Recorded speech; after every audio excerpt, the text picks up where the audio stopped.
இப்ப ஆண்டுடைய வார்த்தைக்கு நேரம் நம்ம கடந்து வந்து உயிர்த்தெழுந்த நாளிலே இயேசு கிறிஸ்துனுடைய சில காரியங்கள்ல ஒரு 3 காரியம் 4 காரியத்தை மட்டும் இன்னைக்கு ஆண்டுடைய வார்த்தையா நம்ம கேட்போம். உயிர்த்தெழுந்த இயேசப்பா நமக்கு செய்த நன்மைகள், ஏன் உயிர்த்தெழுந்தார், உயிர்த்தெழுந்ததுனால நமக்கு என்ன நன்மை என்பதை ஒரு 4 காரியம் அவர் உயிர்த்தெழுந்த பிறகு சொல்லிக் கொடுத்த சில காரியங்களை வாசிக்கலாம். மத்தேயு எழுதின சுவிசேஷம் பாப்பா வாசித்து சொன்னது போல 28 அதிகாரம் 18வது வசனம்.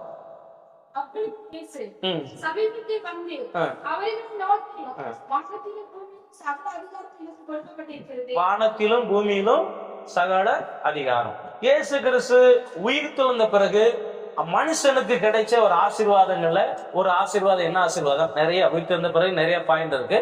ஒரு 4-5 காரியம் மட்டும் ஆண்டவர் நம்மோடு கூட பேசுறார்.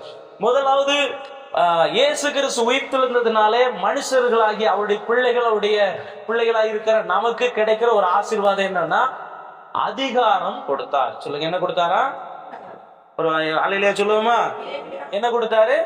அதிகாரம் கொடுத்தார். என்ன சொல்லுறார்? வானத்திலும் எனக்கு அதிகாரம், பூமியிலும் எனக்கு அதிகாரம். வெளிப்படுத்தின விசேஷம் 1:18 நினைக்கிறேன், 18 வசனம். மரித்து சதா காலங்களிலும் நான் மரணத்திற்கும் பாதாளத்துக்கும் உரிய திறவுகோல் உடையவராக இருக்கிறேன். அதிகாரம் ஆண்டவர் வைத்திருக்கிறார். இப்ப இதுவரைக்கும் மனுஷனுக்கு இருந்த அதிகாரத்தை சாத்தான் ஏமாற்றி பறித்து விட்டான் ஏதேன் தோட்டத்துல. மறுபடியும் ஆண்டவர் சிலுவையில மரித்து உயிர்த்தெழும் போது எல்லா அதிகாரத்தையும் பறித்து கொண்டார். அல்லேலூயா. அந்த அதிகாரத்தை தம்முடைய பிள்ளைகளுக்கு என்ன செய்யறாரு? கொடுக்கிறார். எதுக்காக அதிகாரத்தை கொடுத்தார்? அதுக்கு நிறைய வசனங்கள் இருக்கு இல்லையா? எதுக்காக அதிகாரத்தை கொடுத்தார்? அந்த அதிகாரத்தினால என்னென்னலாம் செய்யலாம்? ஏசப்பா தம்முடைய அதிகாரத்தை என்ன செய்யறார்? இப்ப இந்த மாவட்டத்துக்கு ஒரு அதிகாரி இருக்கிறார் அரசாங்கத்துல. அவருக்கு எல்லா அதிகாரமும் கொடுக்கப்பட்டிருக்கிறது. அவர் என்ன வேணாலும் செய்யலாம். ஒவ்வொரு அதிகாரத்துக்கு கீழே அவர்கள் என்ன வேணாலும் என்ன செய்யலாம். அதுபோல நம்முடைய ஆண்டவர் வானத்திலும் அதிகாரம், பூமியிலும் அதிகாரம் கொடுத்திருக்கிறார். அல்லேலூயா. நம்ம சாத்தான் மேல அதிகாரம் ஆண்டவர் என்ன செஞ்சாரு? பாதாளத்தை அதனுடைய சாவியையும் அவர் கையில வச்சிருக்கிறார். அதனால அவர் அதிகாரம் பெற்றிருக்கிறார். நமக்கும் அந்த அதிகாரத்தை என்ன செஞ்சிருக்கிறார்? கொடுத்திருக்கிறார்.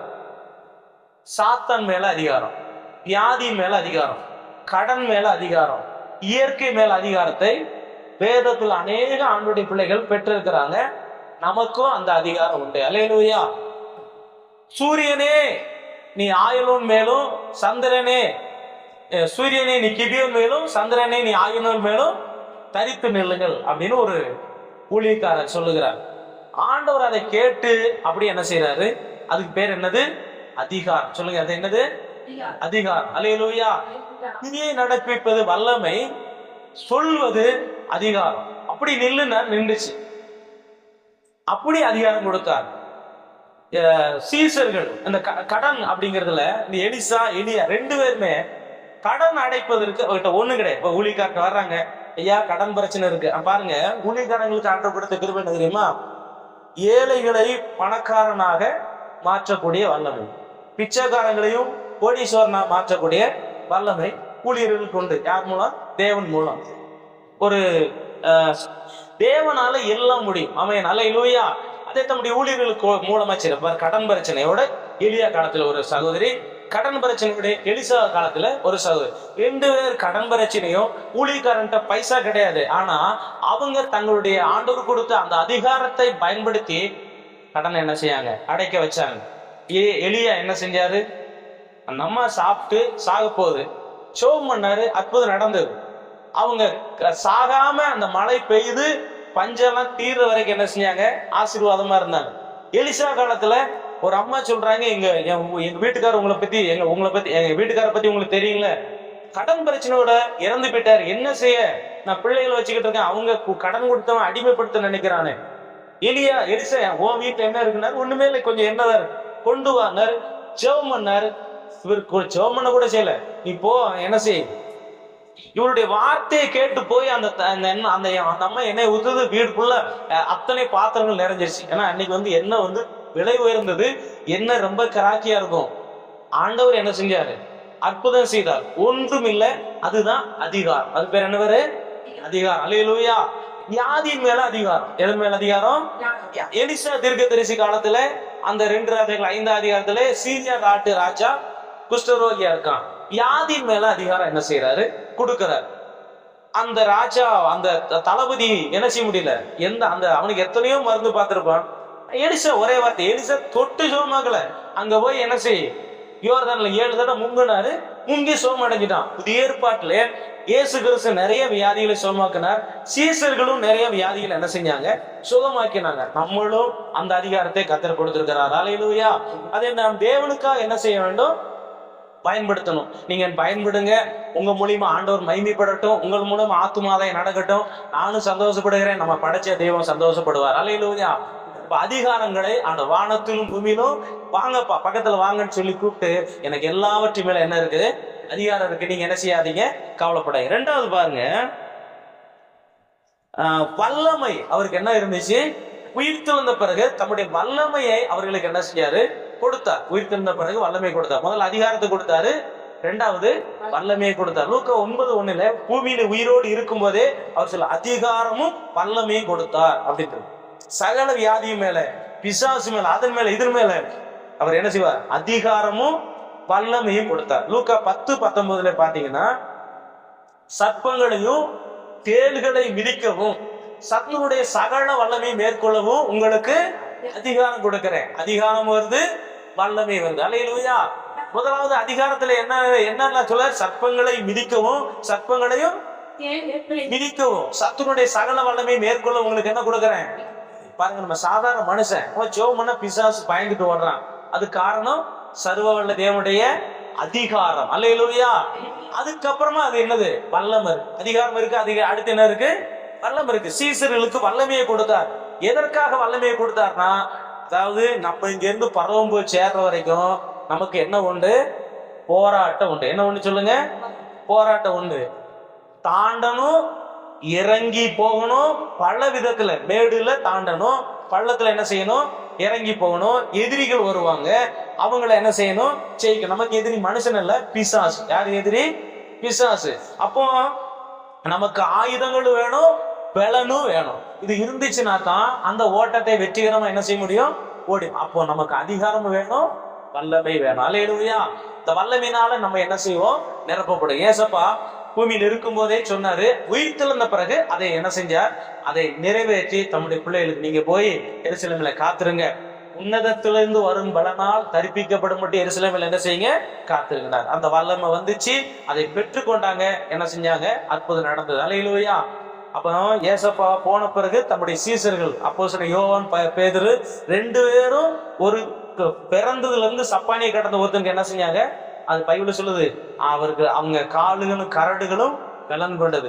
அவங்க 2 பேரும் சொல்லுவாங்க, தேவனுடைய வல்லமை இதை என்ன செய்யறதா செய்யணும். ஆமென். அல்லேலூயா. நம்ம கடைசி காலத்துல இருக்கிற நமக்கு உயிர்த்தெழுந்த பிறகு ஆண்டவர் அதிகாரம் கொடுக்கிறார், வல்லமையை கொடுக்கிறார். அந்த வல்லமையை வைத்துக்கொண்டு நாம் என்ன செய்வோம்? 1 பேதுரு 3வது அதிகாரம் 3:21. அதே மாதிரி பிலிப்பியர் 3:10 2லயுமே ஒரு வசனம் இருப்பாங்க.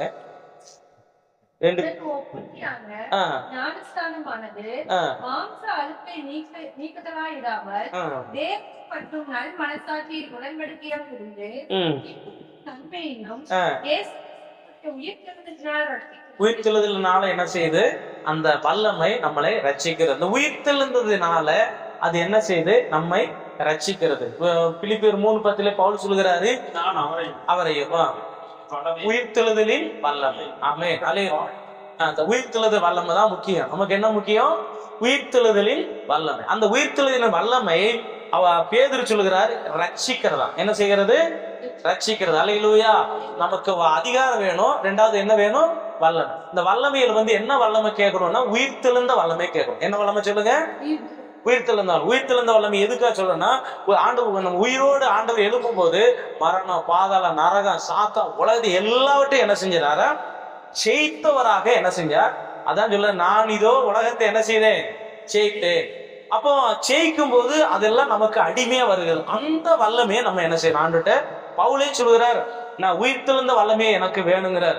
நம்மளும் டெய்லி சொல்லணும். அப்படி அந்த உயிர்த்தெழுந்த வல்லமை நமக்குள்ள இருந்துச்சுன்னா, அவர் பாவத்தை செய்தார், பாவம் நம்மளை என்ன செய்ய முடியாது, மேற்கொள்ள முடியாது. சாபத்தை செய்தார், சாபம் இருக்கவே முடியாது. வியாதி, மரணம் எல்லாத்தையும் ஜெயித்ததுனால அது நமக்குள்ள என்ன செய்ய முடியாது, இருக்க முடியாது. அதனாலதான் அந்த வல்லமையினால கர்த்தர் நம்மை இந்த மத்தியானத்துல நிரப்புவாராக. அல்லேலூயா. மூன்றாவது, உயிர்த்தெழுந்த பிறகு ஆண்டவர் நமக்கு கொடுத்த மூன்றாவது காரியம், அதை பாப்பா அவங்க சொன்னிச்சு, மத்திய 28:19 ஒரு கடமையை பொறுப்பையும் கர்த்தர் கொடுத்திருக்கிறார். என்ன கொடுத்திருக்கிறாரு? கடமையும் பொறுப்பு. வாசிங்க, என்ன சொல்லியிருக்காரு? நீங்க புறப்பட்டு போய் சகல ஜாதிகளையும் சீசராக்கி பிதா குமாரன் பரிசுத்தாவின் நாமத்தில் என்ன செய்யுங்க, நான் உங்களுக்கு சொன்னதெல்லாம் அவங்க கை கொள்ளும்படி என்ன செய்யுங்க, அவர்களுக்கு உபதேசம் பண்ண. சரியா? மூன்றாவது, உயிர்த்தெழுந்த பிறகு அதிகாரம் கொடுத்து வல்லமை கொடுத்தவர் கொஞ்சம் பொறுப்பையும் கடமை என்ன செய்யறாரு, சேர்த்து கொடுக்கிறார். முதலாவது பொறுப்பு கடமையை கொடுத்துட்டு செய்யல, முதலாவது வல்லமையும் கிருபை அந்த அபிஷேகத்தை எல்லாத்தையும் கொடுத்துட்டு, அதிகாரத்தை கொடுத்துட்டு கொஞ்சம் பொறுப்பையும் கொடுத்திருக்கிறார். நம்ம எல்லாருக்குள்ள என்ன இருக்குது, பொறுப்பு இருக்குது, கடமை இருக்கு. சொல்லுங்க, என்ன சொல்லுங்க? பொறுப்பும் கடமை. ஏசப்பா உயிர்த்தெழுந்த பிறகு தம்முடைய சீசர்களுக்கு பொறுப்பையும் கடமை கொடுக்கும். அவர் அப்படி அப்படி கொடுத்து கொடுத்து இப்ப நம்ம கையில என்ன செஞ்சிருக்கு, வந்து வருஷத்துல ஒரு முறையாவது ஒருத்தரையாவது என்ன செஞ்சாங்க, ஆத்மா ஆதாயம், ஒருத்தரையாவது ஆத்மா ஆதாயம். அது நம்ம ஆண்டவர் நம்ம கொடு. நம்ம ஜெபம் பண்ணா யாரு கேட்பா? நம்ம ஜெபம் பண்ணா கிடைக்குமா? இந்த சபையில எத்தனையோ பேருக்கு ஞானஸ்தானம் கொடுத்துருவோம், அது நம்மளால முடிஞ்சதுன்னா இல்ல, கர்த்தருடைய கிருபை. அப்போ நமக்கு கடமையும் பொறுப்பையும் கொடுத்திருக்கிறார். அதுல முக்கியம் ஆத்துமாக்களை ஆதாயம் செய்யும். இப்ப நம்ம யூதா ஒரே ஒரு அதிகாரத்துல இருக்கு, அந்த அதிகாரத்தை சொல்லும் போது அக்னியில நிறைய பேர் என்ன செய்யறாங்க, எரிந்து கொண்டிருக்கிறாங்க. இழுங்க அப்படின்னு என்ன செய்யுங்க, இழுங்க. ஏன்னா பாப்பாவங்களாம் எத்தனையோ பெரிய பெரிய நபர்களுக்கெல்லாம் சுவிசேஷம் அறிவி சந்தோஷப்படுறோம். அல்லேலூயா. சகோதரருக்கும் அந்த மாதிரி வாய்ப்புகள் உண்டு. இந்த வேலை செய்யறவங்க 4 பேர் வந்து உங்கள்கிட்ட பழகுறாங்கன்னா, அந்த இடத்துல இருக்கீங்கன்னா கண்டிப்பா என்ன செய்யுங்க, கர்த்தருடைய வார்த்தையை சொல்லுங்க. ஆத்துமா பாரத்தோடு இருங்க. உங்களுக்கு ஆத்துமா பாரத்தோடு போன வாரத்துல சொன்னது போல, நாளைக்கு அவன் செத்து போயிடுவான், ஒருவேளை தற்கொலை பண்ணிடுவான், அவனை ஆண்டவர் உங்க கையில என்ன செய்யலாம், கொடுக்கலாம். அவனுக்கு சுவிசேஷம் சொல்லும் போது அவன் என்ன செய்வான், பிழைத்துக் கொள்ளுவான். எப்படியாலும் ஆண்டோடைய வார்த்தையை என்ன செய்யுங்க.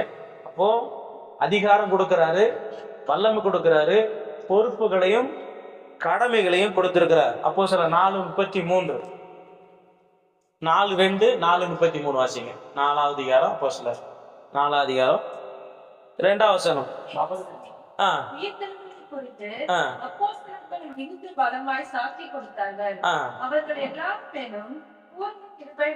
இப்ப நம்ம சாட்சி சொல்லும் போது தேவன் நம்ம மேல என்ன செய்யறாரு, பூரண கிருபையை சொல்லுகிறார். அதனால உயிர்த்தெழுதலை குறித்து என்ன செய்யணும், ஜனங்களுக்கு சொல்லணும். அது 33வது வசனம். 2வது உயிர்த்தெழுதலை குறித்து அவங்க என்ன செய்யறாங்க, சரி, அவங்க உயிர்த்தெழுதலை குறித்து அவங்க என்ன செய்யறாங்க, பிரசங்கம் பண்றாங்க. 2வது வசனம் சொல்லுது. 33வது வசனம் என்ன சொல்லுது, அப்படி பிரசங்கம் பண்ற அவங்க மேல தேவனுடைய கிருபை பூரணமா என்ன செஞ்சதான். அப்போ பொறுப்பு இருக்குது, அதிகாரம் இருக்குது, வல்லமை இருக்குது. இப்ப பொறுப்பும் கடமை இருக்கும். அதை செய்கிறவர்கள் மேல தேவன் கிருபை என்ன செய்யும், என்ன செய்யும், பூரணமா இருக்குமா? ஒரு அலையில சொல்லுங்க பார்ப்போம். அந்த பொறுப்பு கடமைகளை செய்யறவங்க மேல என்ன இருக்குது, பூரணமான தேவனுடைய கிருபை இருக்கிறது. அல்லேலூயா. கடைசியாக அந்த உயிர்த்தெழுந்த பிறகு அந்த நித்திய ஜீவனை ஆண்டவர் உறுதிப்படுத்தினார். என்ன செஞ்சாரா, உறுதிப்படுத்தினார். நித்திய ஜீவனை உறுதிப்படுத்தினார். நமக்கு உறுதி ஆயிடுச்சு, நித்திய ஜீவன் கன்ஃபார்ம் ஆயிடுச்சு. ஒரு காலத்துல பிரசங்கம் பண்ணினார், என் வார்த்தையை கேட்டு என் மாம்சத்தை புசித்து என் ரத்தத்தை பானம் பண்ணுகிறவன் எவனோ அவனுக்கு என்ன உண்டு, நித்திய ஜீவன் உண்டு. கடைசி நாள்ல என்ன செய்வேன், எழுப்புவேன்னு சொன்னாரு. அந்த வார்த்தையை கர்த்தர் என்ன செய்தார், உறுதிப்படுத்தினார். வெளிப்படுத்தின விசேஷம் 2வது அதிகாரம் 7வது வசனத்துல அந்த அந்த சபை ஜெயங்கொள்ளுகிறவன் எவனோ அவனுக்கு தேவனுடைய பரதீசின் மத்தியில் இருக்கிற ஜீவ விருட்சத்தின் கனி என்ன செய்வேன், புசிக்கு கொடுப்பேன். ஜீவ விருட்சத்தின் கனியை சாப்பிட்டா என்ன செய்ய மாட்டாங்க, ஆண்டவர் அதை என்றென்றைக்கும் வாழ்ந்து தேவனோடு கூட இருக்கிற மரிக்காத ஒரு வாழ்க்கையை தேவன் கொடுக்கிறார். அதை உறுதிப்படுத்தினார். அதனால அதிகாரம் வேணும், வல்லமை வேணும், அதோடு ஆண்டவர் பொறுப்பு கடமையை கொடுத்திருக்கிறார். அதோடு கூட இதெல்லாம் செய்யற பிள்ளைகளுக்கு என்ன கிடைக்கிறது? கடைசியா நித்திய ஜீவன் கிடைக்கிறது. அல்லேலூயா. முதலாவது நமக்கு வல்லமையும் அதிகாரத்தை கொடுத்துட்டு இதை செய்யுங்கன்னு சொல்லி சில கடமையை கொடுக்கிறார். இந்த கடமையை செய்து முடித்தவர்களுக்கு ஆண்டவர் என்ன கொடுக்கிறாரா? நித்திய ஜீவன். அந்த கடமையை செய்து முடித்தவங்களுக்கு பேர் தான் ஜெயம் கொள்ளுகிறவன். யாரா? யார் ஜெயம் கொள்ளுகிறவன்? ஆண்டவர் கொடுத்த பொறுப்பு கடமைகளை செய்து முடித்தவன். தன்னுடைய கணவனை குறித்து, தன்னுடைய மனைவியை குறித்து, பிள்ளைகளை குறித்து, பெற்றோரை குறித்து என்ன இருக்கணும்? பாரம் இருக்கணும். என்ன இருக்கணும்? பாரம் இருக்கணும். நான் உண்மையாவே சில நேரத்தில் நிறைய போயிடக்கூடாது. அவங்க எங்கிட்டாவது ஒரு ஆவிக்குரிய சபைக்காவது போயாவது நல்லா இருக்கணும் மொழியே என்ன செய்யக்கூடாது?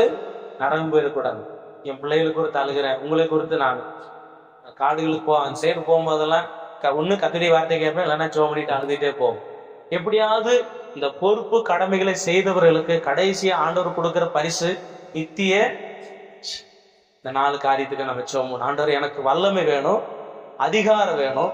அந்த அதிகார வல்லமையை கையில கொடுத்துட்டு தான் அதுக்கப்புறம் என்ன கொடுக்குறாரு? பொறுப்பை கொடுக்குறாரு. இப்ப பாருங்க, ஒரு காவல்துறை, ஒரு போலீஸ் இருக்கான்னு வச்சுக்கோங்களேன். அவங்க கிட்ட ஆண்டவர் நமக்கு அதிகாரத்தை வல்லமையை கொடுத்துட்டு உனக்கு இந்த பொறுப்பை நீ என்ன செய். அந்த பொறுப்பை செய்து முடிச்சவங்களுக்கு பரிசா நித்திய ஜீவனை என்ன செய்யறார்? ஜீவ கிரீடத்தை கொடுக்கிறார், நித்திய ஜீவனை கொடுக்கிறார்.